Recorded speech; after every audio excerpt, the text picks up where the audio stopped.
خاص کر زموږ خوندې راواخله دا اوس یو جلسو ملسو پروګرامو لر راځي زه دا خبرې په بد نیت نه کوم چې زه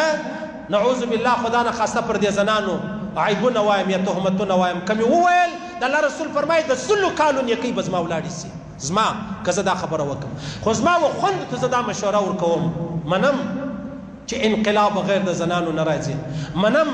چې د دنیا په هر کامیابی کې د زنانو ډېر لوی رول دی په هر کامیابی کې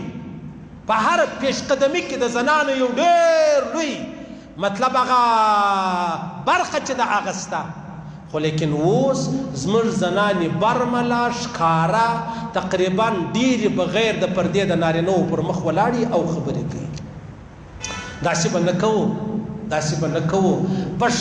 پښتون دپاره لوی کمال دا دی چې د اسلام خبرې د پښتونوالي په چوکاټ کې ما له لاسه نه دي ورکړي مسلمان هم یم پښتون هم یم اسلام هم په ما باندې پرت دی او پښتونوالی هم په ما پرت دی او که زه راولاړ شم دا پښتونوالی د پښتونوالي څه مراد پرده ده دا د مابین ځه وباسم نو ګویا ما د خپل پلار و نیکه تاریخ به شاته وغورځوئ داسې به نه کوو